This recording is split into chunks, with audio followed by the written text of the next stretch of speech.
หลังจากข่อยหาลิงหาลายจบไปที่เรียบร้อยเลยทุกคนข่อยก็มาเจาะแล้วก็เจาะใส่พุกแล้วก็มาแค้นแฮงเกิลต่อทุกคนแค้นแฮงเกิล6หุ้น4หุ้นนั่นแหละเป็นพวกน้ำดีเนาะเพราะว่าน้ำทิ้งยังเฮ็ดบ่ได้เพราะว่าของยังขึ้นมาบ่ได้ทุกคนมันก็มีกำหนดมันก็มีอัน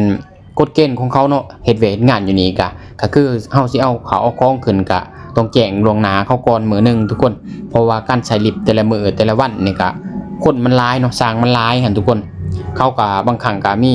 งานไฟงานสปริงเกอร์มันแบบมันต่ำกันมันสับสนกันเนาะเพราะว่ามื้อนี้ก็เป็นวันแรกของการเริ่มงานแหละทุกคนข่อยก็นี่แหละมาไล่แคนเนาะจนหมดครบ8ห้องเลยทุกคนข่อยเฮ็ดจนแล้วเนาะมื้อนี้ก็เพราะว่ามันบ่มีงานเฮ็ดแหละทุกคนงานซ้ำนี่บ่แม่นว่างานบ่ทันเด้อทุกคน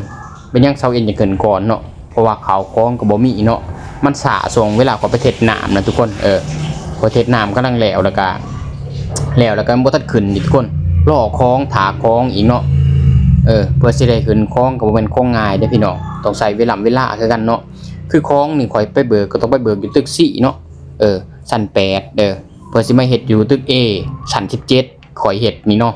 แล้วก็กระทาหมู่ทาพวกข่อยอีกพวกข่อยก็อยู่ชั้น16เนาะเขาก็มีอีกสุดหนึ่งเนาะแต่ก็ทีมงานเดียวกันแหละทุกคนส่วนทีมข่อยนี่ก็คือ5คน